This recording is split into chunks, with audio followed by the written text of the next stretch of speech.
अस्सलामु अलैकुम वरहमतुल्लाहि वबरकातुहू।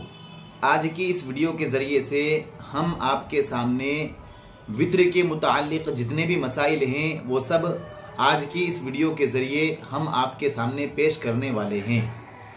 तो पहला मसला और पहली बात ये कि वित्र की नमाज क्या है, यानी वित्र की नमाज वाजिब है या वित्र की नमाज फ़र्ज़ है या वित्र की नमाज सुन्नत है या वित्र की नमाज नफल है। तो देखिए, वित्र की नमाज वाजिब है। अहनाफ के नज़दीक वित्र की नमाज वाजिब है। वाजिब यानी कि फ़र्ज़ के बराबर, फ़र्ज़ के करीब करीब दर्जे में है। वाजिब और फ़र्ज़ में अमलन कोई फ़र्क नहीं है, अलबत्ता एतिक़ादन फ़र्क है। अमलन यानी कि जिस तरह फ़र्ज़ के अगर फ़र्ज़ छूट जाए तो उस फ़र्ज़ की क़ज़ा करनी पड़ेगी। मसलन ज़ोहर की नमाज छूट गई तो फिर वक्त निकलने के बाद उसकी क़ज़ा करनी पड़ेगी, या तो असर में या मगरिब में या इशा में।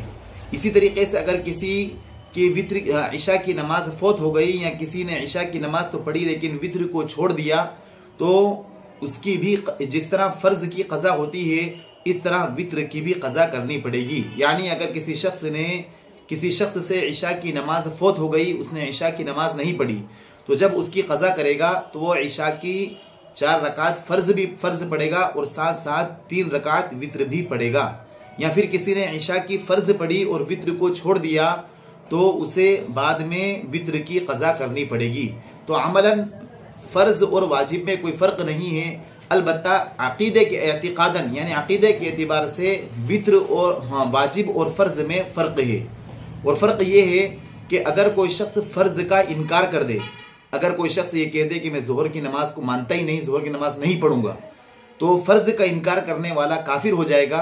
अलबत्ता वाजिब का इनकार करने वाला काफिर नहीं होगा, अलबत्ता फासिक और गुनहगार ज़रूर होगा। और अगर कोई शख्स ये कह दे कि मैं वित्र की नमाज नहीं पढ़ता या वित्र की नमाज को मानता ही नहीं हूँ, तो ऐसा शख्स काफिर तो नहीं होगा, अलबत्ता फासिक और गुनहगार होगा। तो मालूम यह हुआ कि वाजिब और फ़र्ज़ में अमलन कोई फ़र्क नहीं है, अलबत्ता एतिक़ादन फ़र्क है। और अमलन हमने आपको बतलाया कि अमलन यानी फ़र्ज़ की भी क़ज़ा है और वित्र की भी क़ज़ा है, लेकिन एतिक़ादन यानी कि फ़र्ज़ का इनकार करने वाला काफिर हो जाएगा और वाजिब का इनकार करने वाला काफिर नहीं होगा, अलबत्ता फासिक और गुनहगार होगा। तो मालूम यह हुआ कि वाजिब ये फ़र्ज़ के करीब करीब है। तो वित्र की नमाज वाजिब है और ये कितनी रकातें हैं, तो वित्र की 3 रकातें हैं एक सलाम से। यानी वित्र की नियत बांधना है कि मैं नियत करता हूँ 3 रकात नमाज वित्र वाजिब, अल्लाहु अकबर। उसके बाद 2 रकात इस तरह पढ़ना है जिस तरह हम पढ़ते हैं, सना पढ़ना है, सना के बाद ताउज़ तस्मिया पढ़ना है, फिर अलहम्दु शरीफ पढ़ना है और सूरत पढ़ना है। दूसरी रकात के अंदर भी ऐसे ही करना है। दूसरी रकात में अत्तहियात पढ़ने के बाद दुरूद शरीफ नहीं पढ़ना है बल्कि खड़ा हो जाना है, और खड़े होने के बाद अलहम्दु शरीफ पढ़ना है और कोई सूरत का पढ़ना है। सूरत पढ़ने के बाद रुकू में नहीं जाना है बल्कि हाथ उठाते हुए अल्लाहु अकबर कहते हुए फिर हाथ बांध लेना है। एक मरतबा अल्लाहु अकबर कहकर हाथ बांध लेना है, कानों के लौ तक हाथ उठाना है और फिर हाथ नाफ के नीचे बांध लेना है। उसके बाद दुआए कुनूत पढ़ना है और दुआए कुनूत पढ़ने के बाद पूरी नमाज को मुकम्मल करना है। ये वित्र की नमाज का तरीका है।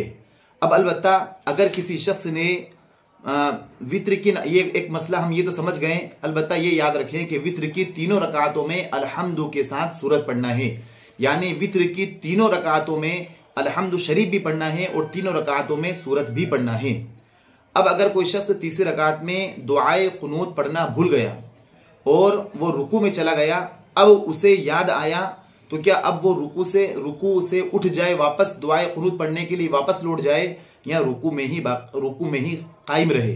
तो देखिए, अगर कोई शख्स वित्र की तीसरी रकात में दुआए कुनूत पढ़ना भूल गया और उसने दुआए कुनूत नहीं पढ़ी और वो वित्र की तीसरी रकात में सूरत पढ़ने के बाद रुकू में चला गया, अब रुकू में जाने के बाद उसे याद आया कि मैंने दुआए कुनूत नहीं पढ़ी है, तो अब उसे वापस लौट कर दुआए कुनूत पढ़ने के लिए क़याम की तरफ नहीं आना है, बल्कि वो रुकू में ही रहे और रुकू की तस्बीह पढ़ने के बाद तीसरी रकात पूरी कर ले, अलबत्ता सलाम ना फेरे। एक तरफ अत्तहियात पढ़ने के बाद एक तरफ सलाम फेरे, एक तरफ सलाम फेरने के बाद सज्दा सहू कर ले, तो ये वित्र की नमाज मुकम्मल अदा हो जाएगी। सज्दा सहू कर ले, अलबत्ता रुकू से वापस नहीं उठना है।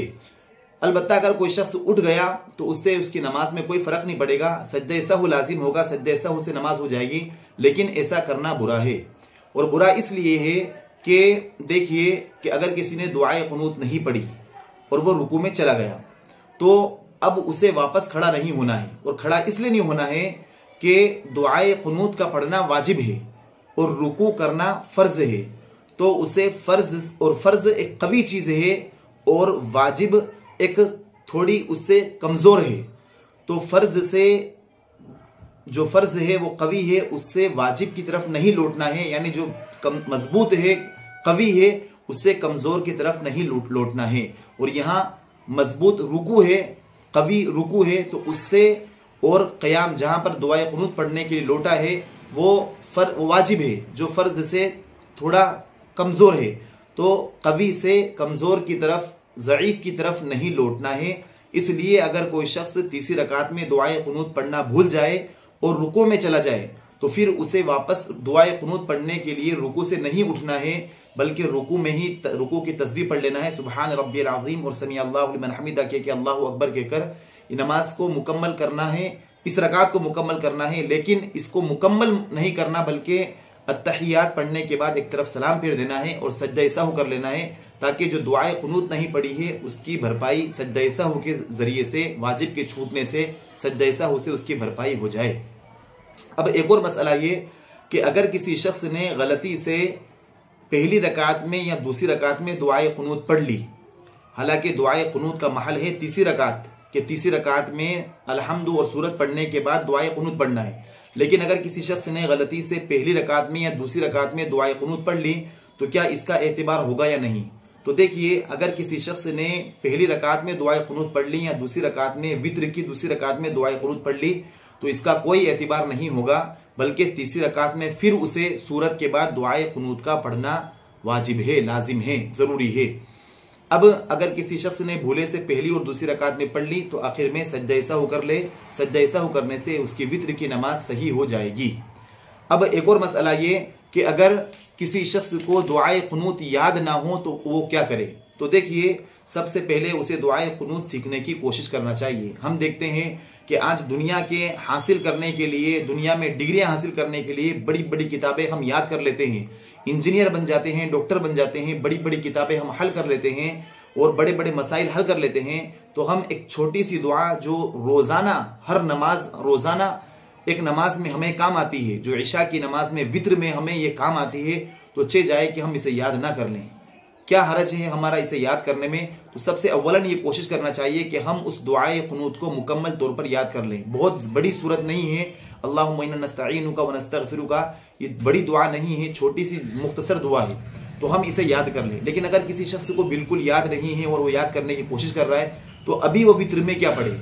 तो ऐसा शख्स वित्र में रब्बना आतिना फिद दुनिया हसना व फिल आखिरति हसना व क़िना अज़ाबन्नार ये पढ़ सकता है। अगर किसी को दुआए कुनूत याद नहीं है तो वो वित्र में, अगर किसी शख्स को दुआए कुनूत याद नहीं है तो वित्र में तीसरी रकात में सूरत पढ़ने के बाद वो रब्बना आतिना फिद दुनिया हसना व फिल आखिरति हसना व क़िना अज़ाबन्नार ये पढ़ सकता है। अगर किसी शख्स को रब्बना आतिना ये भी याद नहीं है, दुआ भी याद नहीं है, तो फिर ऐसा शख्स क्या करे? तो ऐसा शख्स अल्लाहुम्मा ग़फ़िरली पढ़ सकता है। अगर रब्बना आतिना भी नहीं याद तो वो अल्लाहुम्मा ग़फ़िरली पढ़ सकता है। अगर किसी शख्स को ये भी याद नहीं है तो वो 3 मरतबा या रब्बी या रब्बी या रब्बी भी कह सकता है, इससे भी उसकी वित्र की नमाज अदा हो जाएगी। यानी अगर किसी शख्स को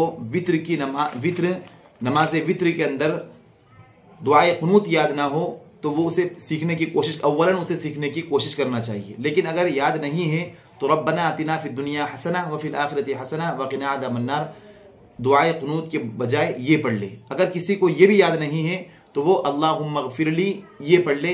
ये अल्लाहुम्मा ग़फ़िरली दुआए कुनूत के कायम मकाम हो जाएगा। तो अगर किसी को अल्लाहुम्मा ग़फ़िरली भी याद नहीं है तो ऐसा शख्स या फिर या रब्बी या रब्बी या रब्बी 3 मरतबा ये कह सकता है, इससे भी इसकी वित्र की नमाज सही हो जाएगी और ये दुआए कुनूत के कायम मकाम हो जाएगा।